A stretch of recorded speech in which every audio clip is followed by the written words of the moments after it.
কাছ থেকে যত লোকে হাঁস নিচ্ছে দিন রাত 24 ঘন্টা মোবাইল খোলা আছে, যে কোনো পরামর্শের জন্য হাঁসের ব্যাপারে A to Z মনে করেন পরামর্শ দিচ্ছি সকল খামারে। আমার যত যারা আপনার কাছ থেকে হাঁস ক্রয় করে নেই তারাও যদি ফোন দেয় তাদেরকেও সহযোগিতা করে? তাদেরকে তো বেশি করি। হাঁস খামার করতে হইলে, হাঁস পালতে হইলে, হাঁস লালন পালন করতে হলে ঢাকা বিশ্ববিদ্যালয়, চিটাং বিশ্ববিদ্যালয় পড়তে হবে না। আমাদের মতন খামারি এবং প্রত্যেকটা উপজেলায় আপনার পশু সম্পদ অফিস আছে, ওনাদের সহযোগিতা আর আমাদের সহযোগিতা নিলে একজন হাঁস খামারি সফলতা অর্জন করতে পারে 100% ইনশাল্লাহ। আসসালামু আলাইকুম। কৃষি প্রতিদিন ইউটিউব চ্যানেলের সম্মানিত দর্শক ও সাবস্ক্রাইবার ভাই ও বোনেরা, বাংলাদেশে অথবা বাংলাদেশের বাইরে যেখান থেকে আজকের প্রতিবেদনটি দেখছেন তাদেরকে শুভেচ্ছা এবং অভিনন্দন জানিয়ে শুরু করছি আজকের প্রতিবেদন।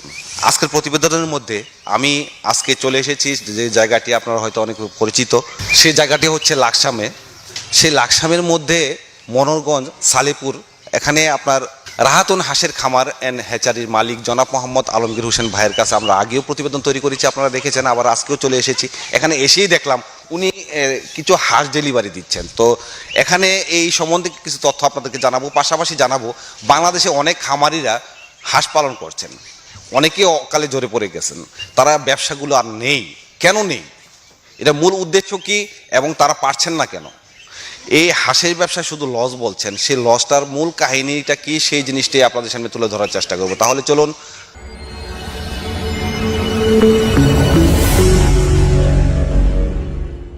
আসসালামু আলাইকুম। ওয়ালাইকুম আসসালাম। কেমন আছেন? অনেকদিন পর আপনার এখানে আসলাম, কেমন আছেন আপনি? জি আলহামদুলিল্লাহ, আপনি ভালো আছেন তো? জি আছি আলহামদুলিল্লাহ। তো এখানে তো এসেই দেখলাম যে আপনি হাঁস ভরছেন গাড়িতে। তো এই হাঁসগুলি বয়স কতদিন এবং কি জাতের হাঁস এগুলো? এই হাঁসটা 1.5 মাস বয়স। এটা যাচ্ছে হলো যে আপনার 14 গ্রামে কি করে ফেলছেন? জি জি বিক্রি করছি, 800 হাঁস বিক্রি করছি আপনার 14 গ্রামের আপনার রাসেল বাইক থেকে। উনি আসলে কি আগে কখনো হাঁস পালন করেছেন? জি, উনি আমার থেকে গত 2 বছর হাঁস নিচ্ছে। গতকালকে আসি উনি আমাকে টাকা পয়সা দিয়ে গেছে, আজকে আমি হাঁসটা পাঠাই দিতেছি। তো উনি কি কাজ করেন? উনি শুনেছি উনি সরকারি চাকরি করে। তো এখন এই যে উনি কি হাঁস পালন করে সফল হতে পারছেন বা হাঁস সম্বন্ধে জানাশোনা আছে ওনার? ওনাকে আমি আজকে 2 বছর ধরে যে বিপটা দিচ্ছি, মানে যে প্রশিক্ষণটা দিচ্ছি, যে কথাগুলি পরামর্শগুলি দিচ্ছি, এতে করে উনি 2 বছরের মধ্যে ফুল হাঁস খামারি সফল হাঁস খামারি হয়ে গেছে উনি। আচ্ছা আচ্ছা আচ্ছা। তো এখন এই উনার মতো যারা আরো অনেক খামারিরা আপনার কাছ থেকে হাঁস ক্রয় করে নিয়ে যান। জি, আমার এই চ্যানেলের মূল উদ্দেশ্য হচ্ছে একজন খামারিকে প্রকৃত পক্ষে মূলত সবকিছু জানায় শুনে তাকে একটা খামারি তৈরি করা। জি। তো এইভাবে আপনার কাছে আপনি কেমন খামারি তৈরি করছেন এই পর্যন্ত? আমার কাছ থেকে আসলে অনেকে হাঁস নিছে, যা বলার বাহিরে। মনে হয় যে 10-15 হাজার লোকে হাঁস নিছে এই পর্যন্ত, কিন্তু সফলতা খামারি আছে আমার হাতে গোনা আছে 1.5 থেকে 200। তো এই সফল যে খামারিগুলো আছেন, আমি আপনার কাছে একটা তথ্য জানতে চাই। যাদের কাছে আপনি বিক্রি করলেন 10 থেকে 15 হাজারের কথা বললেন, তা সবাই তো সফল হতে, অনেকেই বেনিশ হয়ে গেছে। জি জি। বেনিশ হয়ে যাওয়ার পিছনে মূল কারণ হলো যে এখানে কয়েকটা কারণ আছে। একটা হলো যে আপনার মূলত কারণ হলো প্রধান কারণ হচ্ছে ধৈর্য সহকারে মনে করেন যে আপনার এই ব্যবসাটা পরিচালনা করেনি, এই কারণে মূল কারণ একটাই। দ্বিতীয় কারণ হলো অনেক খামারি আছে যে তারা এখানে হাঁস খামার করছে বাড়িতে, কিন্তু তারা থাকতে পারেনি, লোক দিয়ে করাইছে। লোক দিয়ে করার মাধ্যমে দেখা গেছে লোকগুলি সঠিক না থাকাতে মনে করেন যে তার হাঁস খামারটা লসের দিকে গেছে, তখন হাঁসগুলি বিক্রি করে দিতে হয়েছে।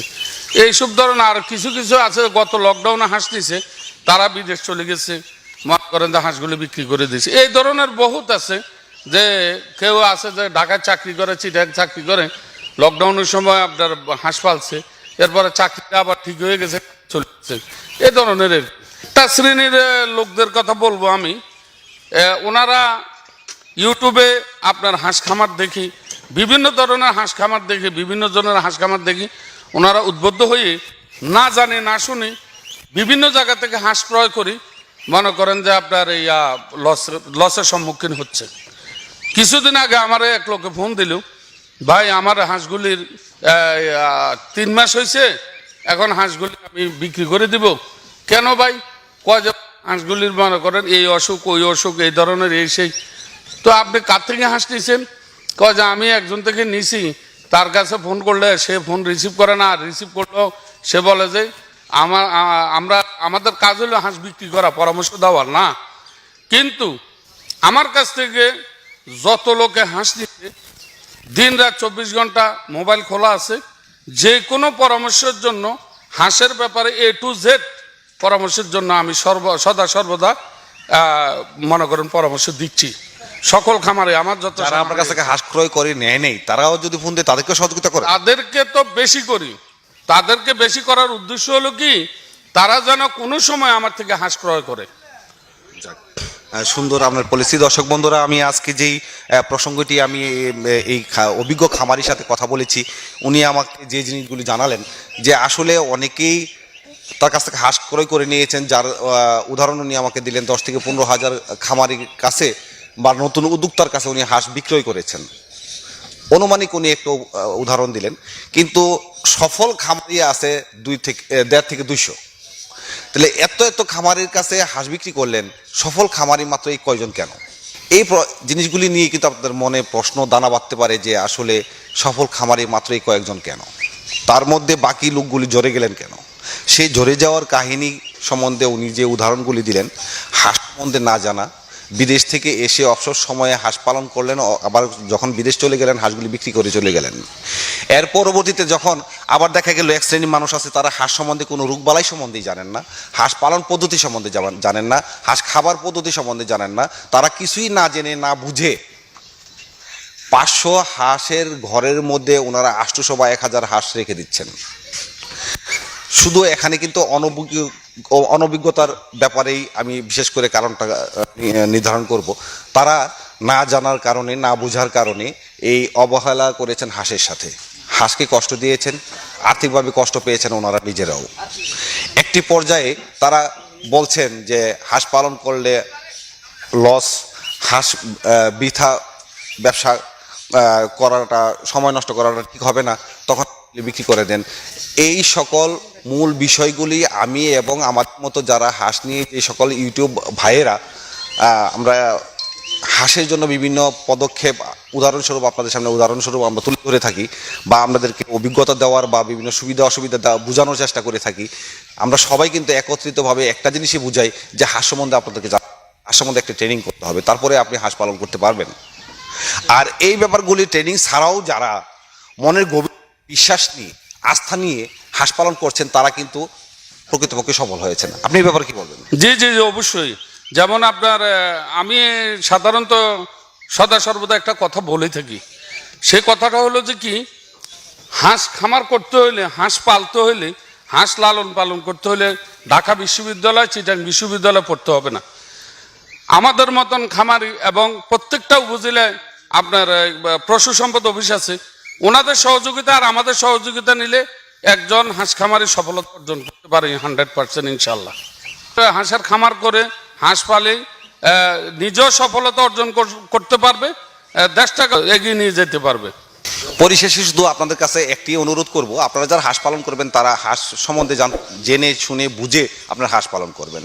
সেক্ষেত্রে বাংলাদেশের যে সকল ইউটিউবার ভাইয়েরা আছেন, কৃষিভিত্তিক ইউটিউব চ্যানেলগুলো আছে, যারা ইউটিউবে বিভিন্ন হাঁস মুরগি গরু ছাগলের প্রতিবেদন তৈরি করে থাকে, তাদের পক্ষ থেকে আমি বলবো আপনারা সবাই যাই পালন কেন ওই ব্যাপারে অভিজ্ঞতা নিয়ে আপনারা পালন করুন, তাহলে আপনারা জীবনে সফলতা অর্জন করতে পারবেন, আপনি নিজে স্বাবলম্বী হবেন এবং দেশকেও স্বাবলম্বী হিসেবে গড়ে তুলতে পারবেন।